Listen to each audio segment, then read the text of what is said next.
YouTube? It's your boy Kobe, and I want to talk about Marcus Smart getting traded to the Grizzlies.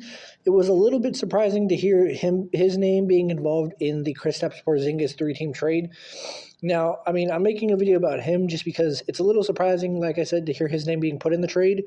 But it's mainly surprising because he's been like the heart of the Celtics the last few seasons, especially the heart of their defense. And considering he was the defensive player of the year, like a year ago or 2 years ago. I'm sorry, I can't exactly remember, but he was just the defensive player of the year. So it's kind of weird to see one, him get traded, and two, him get traded from the Celtics for all things because he's been a heart of that team. He's been that team's one of the team's vets, basically.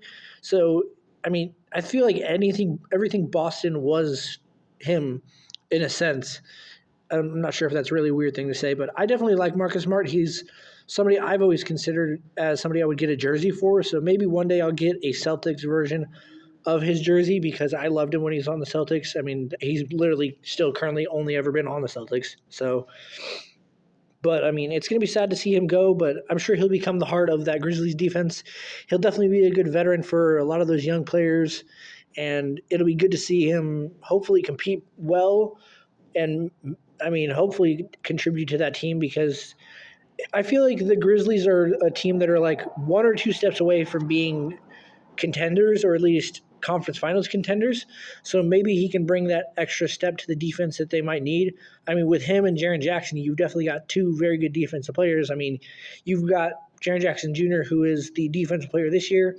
And like I said, I believe last year was Marcus Smart. So you have the last two defensive player of the years on the same team. The defense on that team is going to be pretty good. I would compare their defense to the Celtics, though, because, I mean, you had Jaylen Brown and Al Horford was a little bit on the defensive side, too, I believe. Jason Tatum a little bit. But I'd like to see how much the Grizzlies actually perform next season.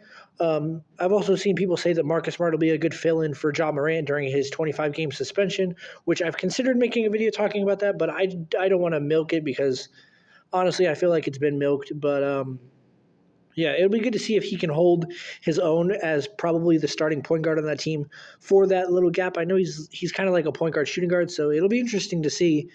But I want to see how well he'll fit. I'm definitely a fan of Marcus Smart, so best of luck to him and his family. And yeah, those are my thoughts on this. So like, comment, subscribe, and peace.